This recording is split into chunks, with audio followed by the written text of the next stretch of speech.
The vast expanse of Nevada's Badlands stretches endlessly to the horizon. Hidden within these mountain strongholds are some of America's deepest and darkest secrets. Secret aircraft and the other legends of Area 51. Among these sandstone canyons today, there's a new glimmer of truth. Shrouded in mystery, it's a story that demands to be told. These are the witnesses of one of America's most unusual UFO encounters in history. Navy veterans and a band of brothers that want you to know that what they witnessed is real. This is their story. Petty Officer Jason Turner served aboard the USS Princeton in 2004. His personal conviction for democracy and patriotism guides him in his search for the truth. This is an actual event that happened, and I witnessed it. Aviation tech Patrick Hughes, a USS Nimitz veteran, he speaks for his shipmates who choose to remain silent. I'm one of those who has to see to believe, and obviously I've seen the evidence of this, so it exists.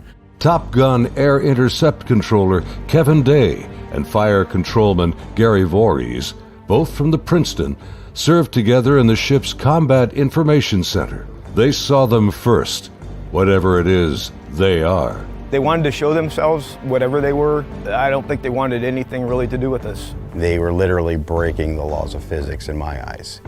These sailors are here for truth and vindication, and their story goes back over a decade to a time and place that marked a departure for all of them, both in their Navy careers, but also in their knowledge of the limits of man's technological understanding of our world.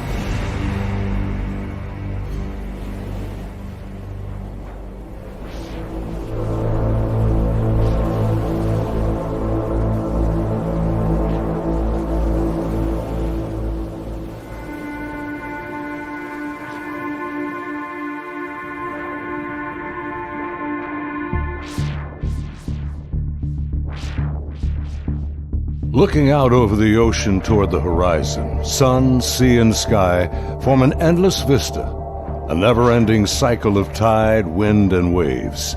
Here, far from shore, strange events have unfolded.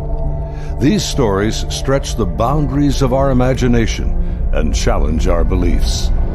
This is a true story of such events from the accounts of the sailors and naval aviators who experienced them. Professional military service members who want the world to know that what they encountered is real. Even more troubling, our military has no explanation.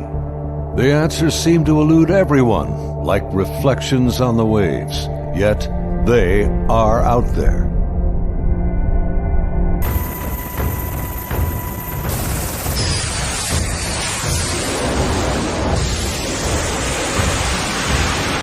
November 10th, 2004. 90 miles southwest of San Diego, California, in the Naval Operations Area, the Nimitz Carrier Strike Group and her complement of warships and the aircraft of Air Wing 11 are conducting a routine 2-week training exercise. Nearby, the guided missile cruiser USS Princeton has been tracking unknown aircraft that appear and disappear from her sophisticated Aegis radar screens. The Spy 1 Bravo radar is one of the most advanced sensors ever deployed. Princeton's main role is air defense of the strike group, and Operations Specialist Senior Chief Day is in charge of protecting the airspace around the Nimitz. And my job was to man the radars and ID everything that flew in the skies. And I also sat a position called Anti-Air Warfare Coordinator, where if we ever had to go to war, I was the guy that was going to launch the missiles and kill shit. In addition to that, I was the Air Intercept Controller. When the Super Hornets take off the carrier, I'm the guy that takes control and takes them to the fight and gets them home safe. And there was a lot of experience in that room.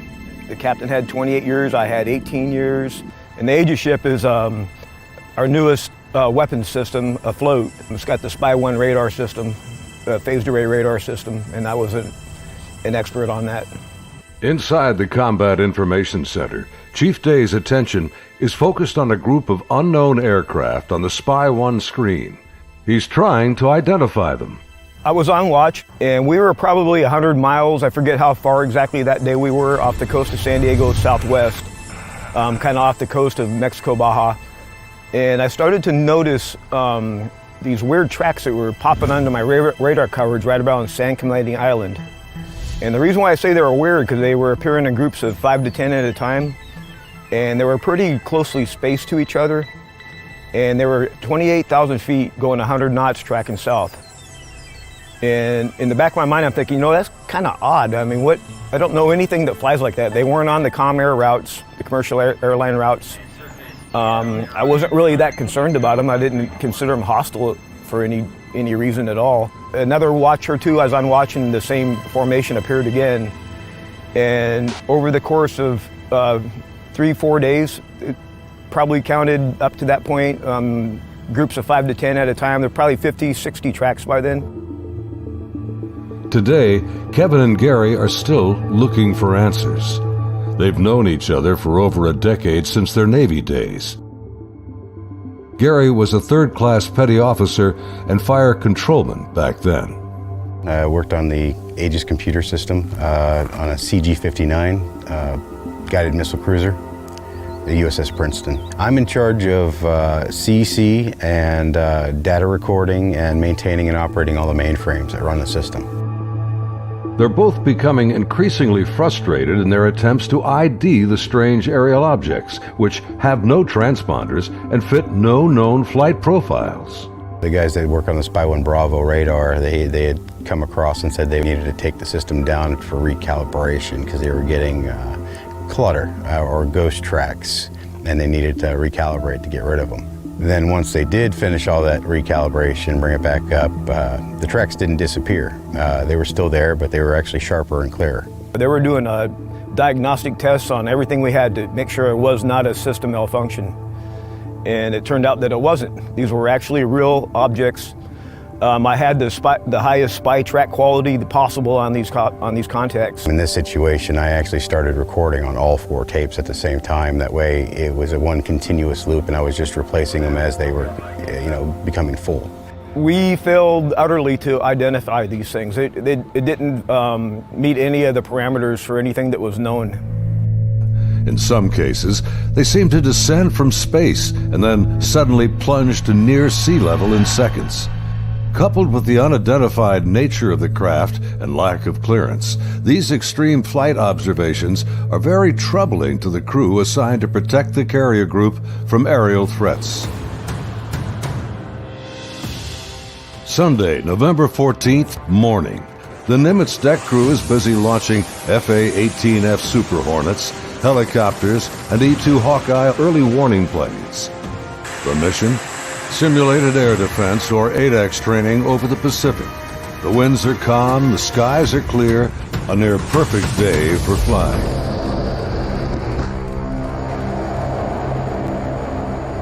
As they launch, the Black Aces squadron has no knowledge of events happening nearby.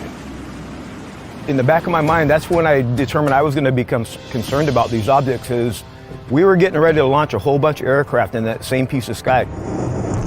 Fast Eagle climbs out to 20,000 feet and heads to the cap station about 40 miles south of the carrier. The cap is a rendezvous point used to form up with the other airplanes. Just 25 miles separation. The commander of Fast Eagle has over a decade in the air wing.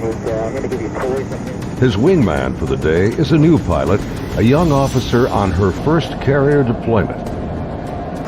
She's paired with a senior pilot, her backseat weapons system officer for the mission. He will manage navigation and the advanced radar and targeting pods on the aircraft.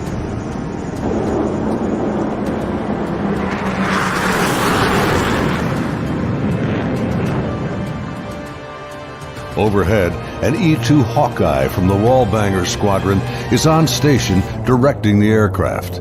Banger provides eye-in-the-sky command and control during carrier flight operations. Back in the Combat Information Center on Princeton, the mysterious objects are back. And today is the first time Senior Chief Day has jets in the air that can intercept the mysterious aircraft. Seeing these contacts, Captain Smith orders me to intercept one of them. So I went back to the console. I picked the closest one that was to us, and I had intended to let the Hawkeye do the intercept because they already had control. It was just easier. Day briefs the captain, and they agree to send the Hornets. The air intercept controller aboard Princeton, call sign Charlie, radios the Hawkeye and takes control of Fast Eagle. Banger, Charlie.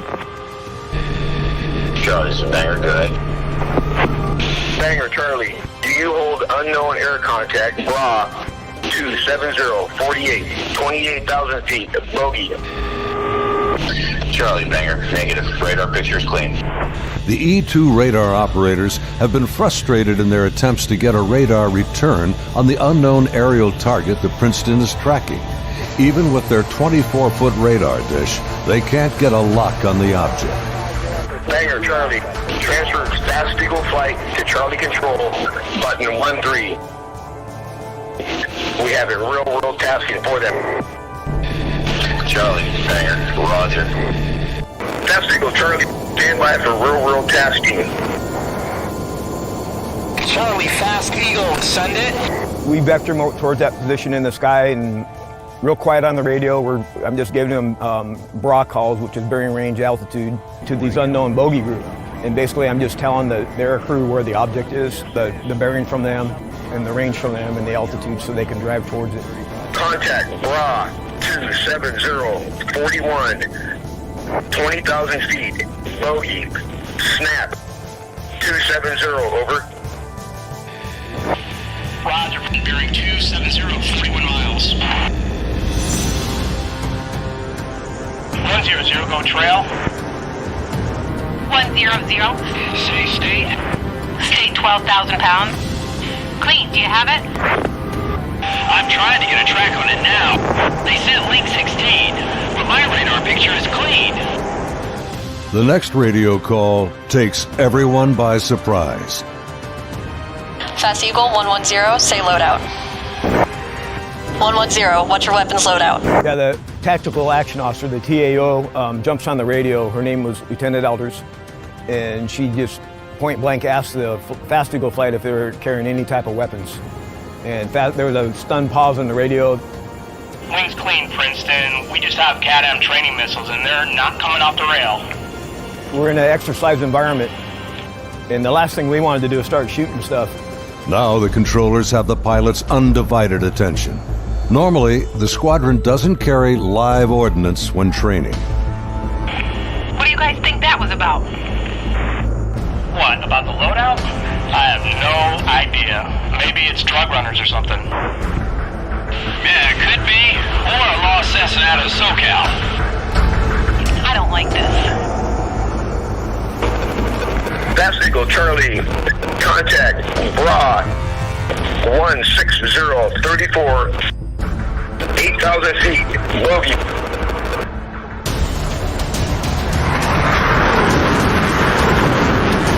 Roger, 34 miles at 8,000. Committed, your call, continuing. As Fast Eagle approaches the target, they see nothing unusual. Their onboard radars can't get a lock on the object.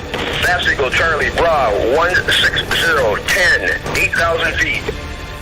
Roger.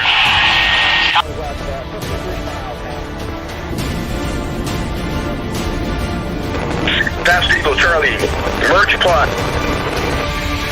Basically what the merge plot means on the radar, you got two objects in the same vertical piece of sky, so when I'm looking at the 2D display, it looks like a one radar blob now. Confirm the object appears stationary. I had it at 17.7.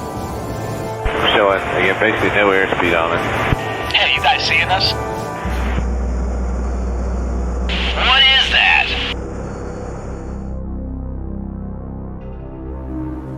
As the Super Hornets approach the target, they see a disturbance on the ocean surface. It's about the size of a 737, and it looks like something could be just below the surface. 100, anchor here, Angels 24. Roger. observing something in the water here, possibly aircraft in the water at the merge plot, just north of our position, about 2 miles. Charlie, roger. I'm descending to Angels 14 to take a look. Do you think that's our unknown? Man, not sure. Radar's clean. As soon as he got to the merge plot position, the object that he was intercepting dropped from 28,000 feet down to 50 feet above the water in 0.78 seconds, as I found out later the next day. As the Super Hornets get closer to the ocean disturbance, he suddenly spots another craft above it, a much smaller white object with an oblong shape, hovering, then darting just above the waves.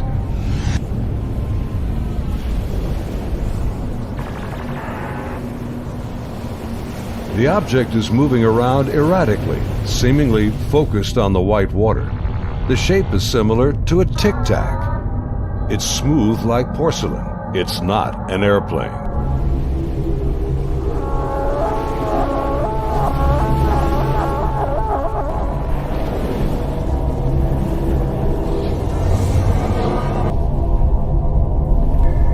Suddenly, the object begins to rise into the air.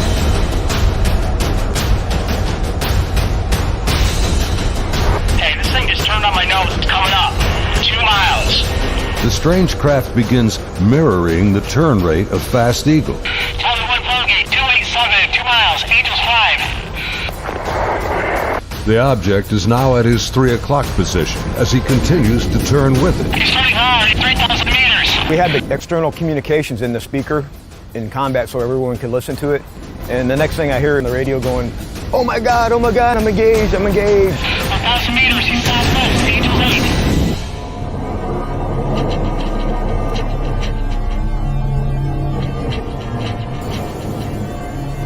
The commander is now about a mile away as he maneuvers his Hornet to get behind the unknown craft. It's about the size of an F-18, about 47 feet long, and it has no wings. As the dogfight unfolds, he quickly turns and dives to bring his jet's nose ahead of the object to close the distance.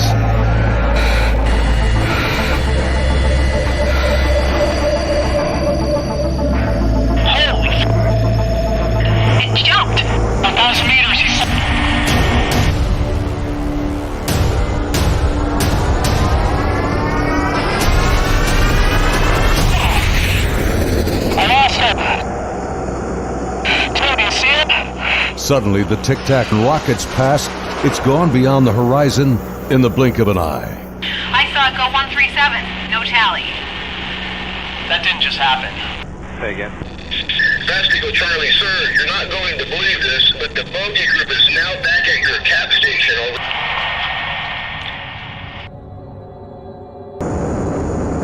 As Fast Eagle returns to the area of the ocean disturbance, the object is gone, and the sea is once again calm. Soon, they land on the ship.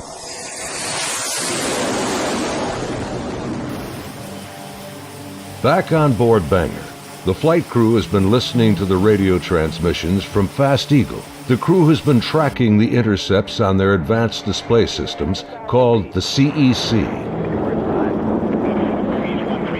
One of the radar operators, who wishes to remain anonymous, describes hearing the fear in the pilots' voices, and he knows this is no drill. I had a good friend who flew on the Hawkeyes. We've been calling him Roger to protect his identity because he didn't want to come forward at this time, but he wanted to contribute to the story to verify that it actually happened. So there were 5 people in the airplane. Roger would have been sitting in the radar officer seat, which is towards the back middle of the plane. To the side of each one of them or behind them, depending how the chair's rotating, is a window. Suddenly, his attention is drawn to something outside the Hawkeye. He and the entire crew watch in disbelief as a tic-tac object suddenly forms up on their E2 and then just as quickly shoots away from sight. The crew is left in disbelief.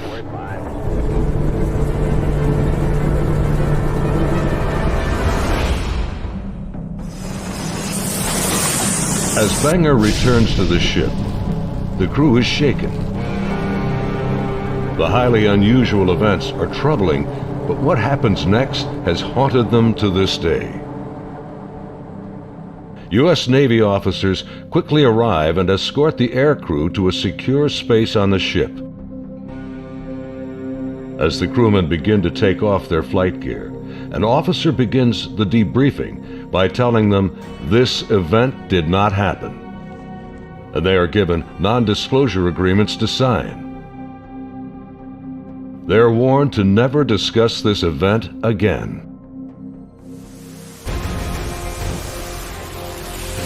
Again, we're preparing for the air defense exercise. Now we got all the squadrons launching off the carrier because they're all up going to do their functional check flights.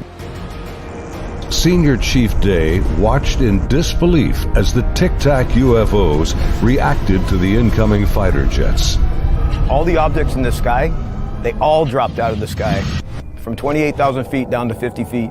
Based on the Spy 1 Bravo radar system, the object descended at over 24,000 miles an hour. It was unbelievable because normally what would happen if a normal aircraft did that? First of all, it would fly apart. It wouldn't be able to withstand the G-forces, and there would be multiple sonic booms. It would be boom, boom, boom, boom, boom, boom, boom, boom, boom, and this did not make any sonic booms. From what I observed, I saw that it went from, right around between 25 and 30,000 feet down to sea level and below sea level. Contact, tag number 042. Below sea level was confirmed to me by the actual sonar techs that were in combat, in communications with other techs that had said they had an active track on it under the water.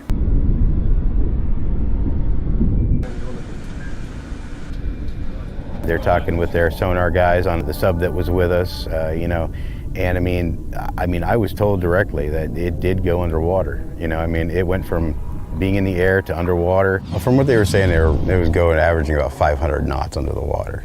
So it did slow down when it hit the water, but it didn't affect it inertially. After the intercepts, both Kevin and Gary climbed up to the ship's bridge wing to get a better view of the objects through the binoculars. We'd go up to the bridge wing and look at them through the big eyes, which is heavily magnified binoculars that are out on the bridge wing of the ship.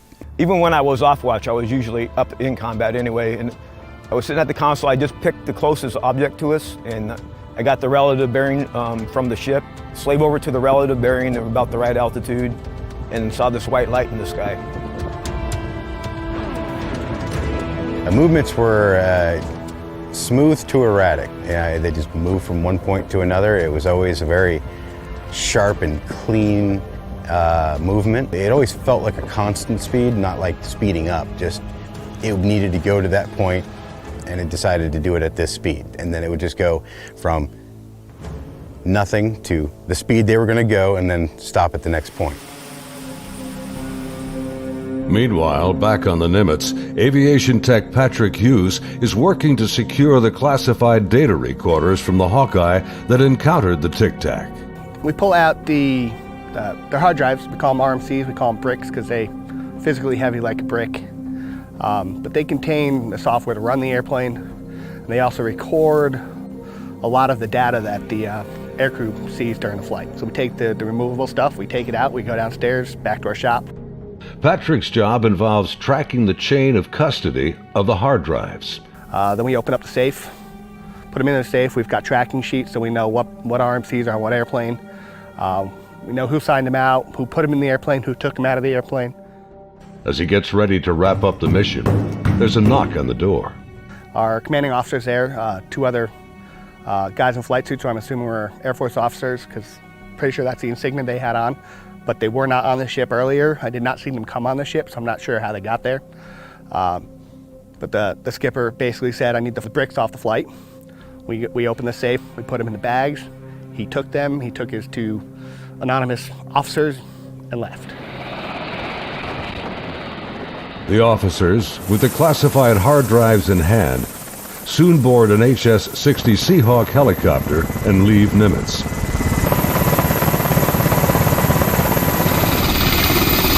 Soon thereafter, Petty Officer Voorhees has his own visit by unknown officials on the Princeton. Once they landed and everybody got off, then about maybe 20 minutes later, I got called in to have all my data recording tapes turned over. And then also told that I needed to reload CEC because it had been wiped. So it was, so I turned over all the tapes, and then they also said if there's any even blank tapes to erase anything else that's in the shop. Well, they were plainclothes people that came aboard on the helicopter. It was my chain of command that took control of the tapes from me. The helo left with them after that, so because we went right back to flight ops. The link between the Tic Tacs and these men is unknown. How they became aware of the UFO encounters and how they arrived so quickly on board after the event is also a mystery. The video you are now watching is the actual gun camera FLIR footage of the Tic Tac taken by a later flight. This is the first video ever released by the U.S. government showing military planes engaging UFOs. The advanced targeting pod, known as ATFLIR, works in both TV mode and infrared mode. The film reveals no control surfaces, no exhaust plume, a uniform heat signature, and no visible means of propulsion. Gary and his shipmates saw the FLIR film on their consoles and on the secret LAN aboard the Princeton. It was a much clearer video. You could see the shape of the ship. You could see it, moving. I tried to go and get a disc to come make a copy of it, and by the time I got back, it was already off of our hard drive, off the secret LAN. No access to it whatsoever. Petty Officer Jason Turner also saw a much higher resolution version of the FLIR film showing strange appendages extending from the object. But it did have some protruding at the bottom of it. I couldn't tell if they were curled back or straight down. Jason says the video was approximately 10 minutes in length and much longer than the video that has been released. I saw this video playing and I'd ask him, is this what we're training, or what's part of this training that we're going through? And he said, no, this is real life. And when I saw it, it was a very clear image, a very clear video, and this thing was going berserk, like making turns, like it's incredible. The amount of G-forces that it would put on a human that this thing was doing. The jets were like trying to trail this thing, and it would just run off and leave them. It would just gone, and then it would come back, and then you would see it, and then it made a maneuver, like they were chasing it straight on. It was going with them. This thing stopped, turned, and just gone. That's the only way to describe what it looked like. Dude, this is a fucking drone, bro. There's a whole fleet of them. Look on the ASA. My gosh. Just 11 years later, fighter jets from USS Roosevelt filmed this anomalous object in 2015. Well, if there's look at this thing. It's rotating. Like the Nimitz encounter, they too were conducting routine training when fleets of UFOs were encountered by the pilots. The Nimitz encounters remained cloaked secrecy for over 13 years. The first-hand testimony about UFO sightings is practically unheard of from military service members. Thanks to the brave and honest accounts of the sailors and naval aviators who have come forward to relate their experiences, and of the remarkable videos they filmed that day, the silence has been broken. I dealt with this all on my own for many, many years, and it was not a very pleasant journey to go through, because no one really believes you. But now things have changed, and anyone out there that's struggling with this and wants to reach out, there is now a group that you can reach out to and get help and support and vindication. It's honestly been a little relieving to be able to actually talk about it and how important that event really was, and not just keep blowing it off. There's people out here that really need to know and want to know, and you have the support of me and Kevin and my other shipmates that have come forward and decided to talk about it. My role is to describe the story and convince people that yes, this event really happened and these objects were really real, but what they are, I have no idea. It is something. I want to know what it is. That's the whole reason I chose to come forward to contribute to the story, because there is a story here, there is more information here. And the more of us that talk about it, the better chance of the full story coming together. And it's vindication for us that other people are looking into it, and you know, we finally tell our story and people listen. If you need to get a hold of us or would like to talk to any of us, Kevin, me, or any of the other guys that have come forward, there'll be an email address at the end of this video that you can contact them and they can get a hold of us. If you or someone you know has witnessed unknown objects from military ships or planes, please contact us at the address on your screen. You can remain anonymous. As we strive to understand these encounters and come to terms with what they mean, there's something far beyond the horizon and the limits of our comprehension waiting for all of us.